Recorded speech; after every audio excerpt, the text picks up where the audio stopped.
Hey, welcome back to the channel. This is the after action report on how Twin Six did at the racetrack, first track day.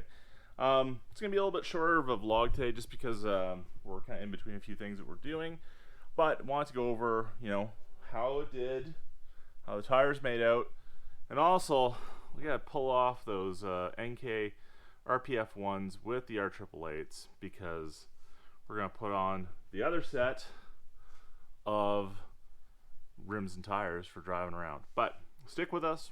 I'm going to take you through it, show you what worked and what didn't work. Thanks. Here we are again, taking off wheels.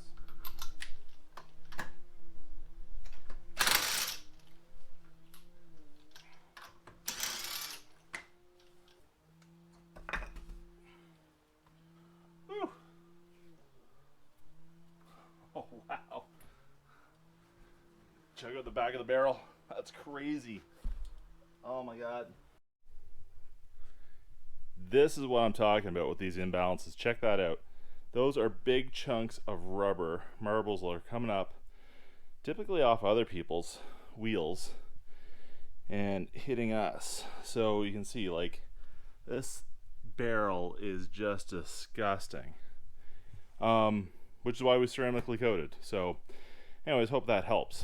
The other thing I wanted to look at was how the tread wear was. This car has about 2.5 negative camber in the front, and I was getting a little bit understeer on the last day. So definitely we're over on the shoulder. Okay, so we're warming up the outside tread block. Need to work on that. We had nearly a 10-degree temperature across the casing. The center was a little low, so I think I got to bump up the front tire pressures a bit and maybe look at some more camber to help with that turn in, especially around the banked corner. On the rears, definitely not as much rollover on the outside, and not nearly as much rubber down as well. So the load, I think, and the braking force, without a doubt, is still probably 70+% on the front, which is why the backs look way better. This is the evaluation of how good the ceramic coating works. So I just sprayed these down. Here's the big difference. It didn't take everything off, but all these marbles, they just popped right off, which the remnants of them I had to actually scrape away with the plastic scraper when I dressed them. So it's doing something. You can see, hold on, let's get on the light here. It wipes down pretty easily. So I think what we're gonna do is hit it with the Griot's Garage heavy deal wheel cleaner, and then just scrub them. They should be nice and clean.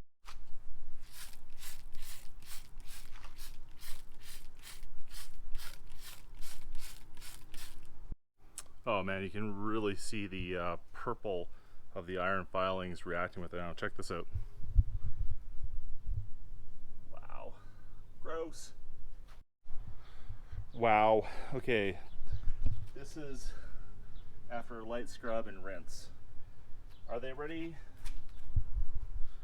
Are they ready for hot import nights or whatever? What do the kids do these days in terms of sorry, I get light here.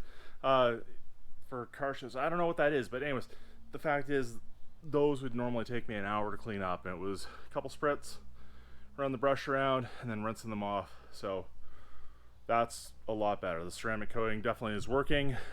Without a doubt, I also understand that the brake dust that we're generating on these Hawks are way more aggressive than probably what any of this stuff is designed for, but and the temperature again coming off the brakes. So anyways, I'm happy. I'm thrilled right at the moment. That's far better than I was expecting. Now there's one perplexing problem I still have to deal with in terms of getting these track tires to and from the track, and that is, how do I fit 4 17-inch rims on 255s inside a car that has half cage already? I'll show you in the back what I mean by that, but as you can see, you probably can't see because it's pretty dark, the half cage takes up a lot of room in there. So gotta come up with a plan. One of the problems with the FRS when you run two different track versus road tires and you want to road trip with it is the amount of space you have. Now, I made my life worse by having a cage in here and having the Cusco strut tower brace. So right now, my spare wheel does not fit down the wheel well. And with the half cage, really putting a couple more in the back seat area, not so easy. Ultimately, I think I need to do something with the roof. So I'm looking around for roof racks, maybe do those C-suckers. It's a steel roof, so should be able to handle it. But you know, once we get that, either one or two of them will go up here, two in the car. I just want to make sure that I have enough that I can go and do away events like we used to back before, you know, the thing with the pandemic. Anyways, that's kind of the plan we have. We got to look for some of that stuff, but we'll do that over the next week or so. We're actually going to take next week off from film just so that I have some things I need to deal with on the work side of things. But yeah, we'll take a look at that, see what we can come up with. Those look amazing now. So again, not show quality, but definitely clean enough to pick up without worrying have to disinfect yourself afterwards, because they were pretty gross before. Whoa, it's hot outside, but we got the rims back inside. They're drying now, and then we'll bag them, get them ready for the next adventure.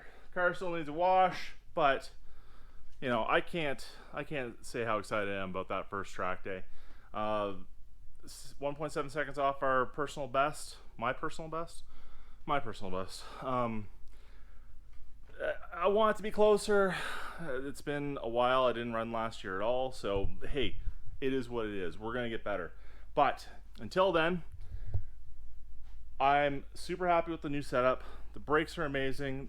The ceramic coating, all that crazy brake dust came right off. All the marbles came right off. They're white rims. They're always gonna look bad as soon as I touch the brakes. But I'm happy. So until then, and again, next week we're not gonna have an episode, but until the next time, please remember to subscribe, tickle the like, comment. What do you think of what we're doing so far? When do you want to see the STI get built up? Do you want more overlanding content? Let me know. This is interaction. But until then, remember, please stay safe.